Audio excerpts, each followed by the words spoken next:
Shalom jemaat Tuhan, selamat pagi. Tetap bersukacita, tetap bergembira karena Tuhan. Karena ketika kita bersukacita ada kekuatan. Ketika kita bergembira, Mazmur berkata bahwa apa yang kita inginkan, kita rindukan, Tuhan akan memberikan kepada kita. Kita terus sedang belajar bagaimana kita membangun jalan yang Tuhan mau kita tempuh, yaitu jalan untuk menjadi besar dengan kita belajar merendahkan hati. Rasul Paulus, kita tahu bagaimana dia seorang yang dipakai dengan dahsyat dan luar biasa. Tetapi dia berkata supaya jangan meninggikan diri, menyombongkan diri karena pernyataan-pernyataan yang luar biasa. Dia mengalami yang namanya duri dalam daging, yaitu seorang utusan iblis untuk menggocoh dia. Supaya apa? Satu aja tujuannya ketika banyak hal terjadi, supaya aku jangan meninggikan diri. 3 kali dia sudah berdoa berseru, tapi Tuhan berkata, kasih karunia-Ku cukup. Nah, kita lihat Bapak Ibu, terkadang ada masalah-masalah persoalan yang Tuhan izinkan terjadi dalam hidup kita. Tujuannya cuma satu, supaya kita sadar bahwa kita tidak bisa dengan kekuatan kita. Kita nggak bisa dengan kemampuan kita. Kita butuh Tuhan. Kita perlu mengandalkan Tuhan dalam hidup ini. Karena orang-orang yang sombong selalu dia tidak mengenali, dia tidak memahami bahwa dia tidak mampu. Jadi dia tidak bisa bergerak bekerja sendiri. Karena itu orang yang rendah hati, dia menyadari betul-betul bahwa semua bakat, semua kemampuan, semua yang dia miliki itu adalah kemurahan Tuhan. Bukan dia, tapi Tuhan. Karenanya Yesus berkata bahwa aku tidak dapat berbuat apa-apa dalam Yohanes 5:30. Aku tidak dapat berbuat apa-apa katanya. Aku tidak menuruti kehendakku sendiri. Jadi orang yang rendah hati adalah orang yang merendahkan dirinya di hadapan Tuhan dan dia belajar mau taat. Yesus berkata, aku tidak bisa berbuat apa-apa. Karenanya ketika ada orang, ibunya berkata, itu orang butuh pertolongan. Dan dia berkata bahwa waktuku belum tiba, ibu. Artinya Yesus tidak bergerak, dia tidak melakukan apapun sebelum dia melihat, mendengar. Karena itu dia berkata, aku tidak menuruti kehendakku sendiri. Orang yang sombong adalah dia berjalan menurut kemampuannya sendiri. Dia betul-betul bergantung, melainkan kehendak dia yang mengutus aku. Karena itu saya beritahu, kerendahan hati bukan hanya jalan untuk menjadi besar, seperti yang Yesus katakan, bahwa kalau kamu ingin menjadi besar, kamu harus jadi hamba, kamu harus jadi pelayan. Tapi kerendahan hati adalah jalan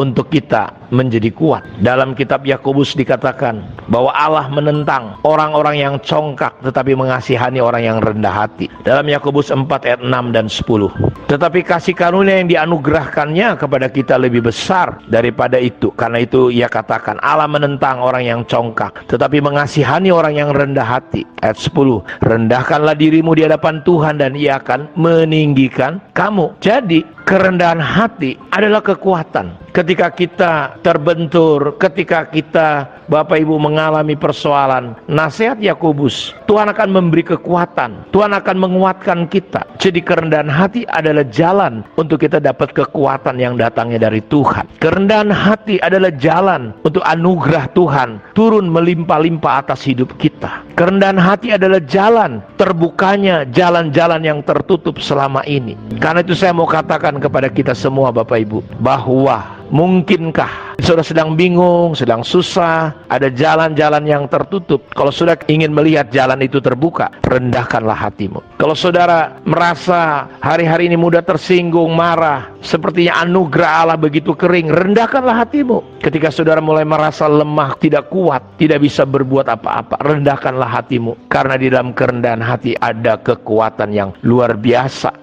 Karena Yakobus berkata bahwa Tuhan mengasihani orang yang rendah hati. Dalam ayat 7 Yakobus 4, tunduklah kepada Allah, lawan iblis maka ia akan lari daripadamu. Mendekatlah kepada Allah, ia akan mendekat kepadamu. Tahirkanlah tanganmu, hai kamu orang-orang yang berdosa. Sucikanlah hatimu, hai kamu yang mendua hati. Jadi Bapak Ibu, mari kita rendahkan diri kita, rendahkan hati kita. Itu adalah jalan untuk menuju kekuatan. Ketika Rasul Paulus pada akhirnya dia menyadari bahwa semua yang terjadi, duri dalam daging, iblis yang menggocoh dia, itu tujuannya adalah untuk membuat di tengah-tengah kedahsyatan yang luar biasa dalam pemakaian Tuhan, itu dipakai Tuhan menjadi alat untuk menjagai hatinya supaya dia tidak sombong. Karenanya dalam firman Tuhan, apa yang dia katakan dalam 2 Korintus 12 ayat 7-10, di ayat ke-10 dia berkata, karena itu aku senang dan rela dalam kelemahan, dalam siksaan, dalam kesukaran, dalam penganiayaan dan kesesakan oleh karena Kristus. Sebab jika aku lemah, maka aku kuat. Sebab itu aku lebih suka bermegah atas kelemahanku, supaya kuasa Kristus turun menaungi aku. Jadi banyak hal yang tidak ideal, tidak enak mungkin terjadi atas hidup kita. Tujuannya cuma satu, supaya kita kembali bergantung, menyadari bahwa kita tidak ada apa-apanya di hadapan Tuhan. Kita butuh Tuhan. Karena itu Mother Teresa pernah berkata, kerendahan hati adalah induk, ibu semua sifat yang baik. Kemurnian, hal-hal yang baik yang kita lakukan disebut amal mungkin, ketaatan. Induk dari semua kebaikan bernama kerendahan hati. Rendah hati akan membuat kita memiliki kasih yang begitu nyata,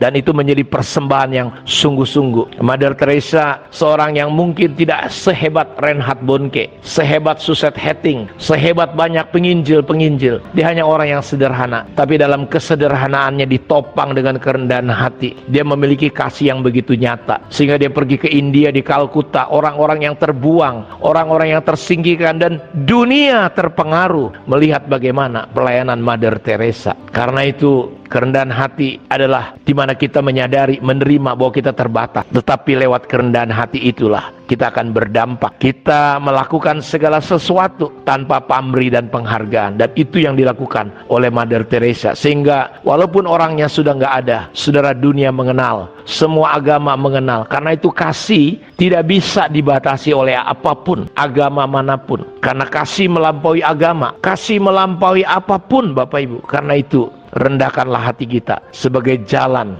anugerah, kemurahan Tuhan, kekuatan Tuhan. Jalan-jalan yang tertutup menjadi terbuka. Relakanlah hati saudara, karena tentu terlalu sulit bagi Tuhan bekerja sama dengan kita selama kita tidak remuk, kita tidak rendah hati. Tuhan punya kesulitan untuk bekerja sama dengan kita, karena dia ingin membangun kerajaannya. Dia ingin pakai kita. Ada hidup Kristus dalam hidup kita, dan selama kita belum remuk lewat kerendahan hati kita, kita tidak akan melihat seperti yang Yesus katakan, kalau biji gandum itu tidak jatuh ke dalam tanah dan mati, dia tetap satu, dia nggak bisa berbuah. Tapi kalau dia mati, jatuh ke dalam tanah, dia akan berbuah banyak. Saya berdoa di tengah-tengah situasi yang sulit hari ini, di tengah kegelapan yang sedang melanda dunia, biar kita berdampak besar menjadi terang, menjadi realita Tuhan di tengah-tengah dunia yang gelap ini. Kiranya Tuhan Yesus memberkati kita semua. Shalom.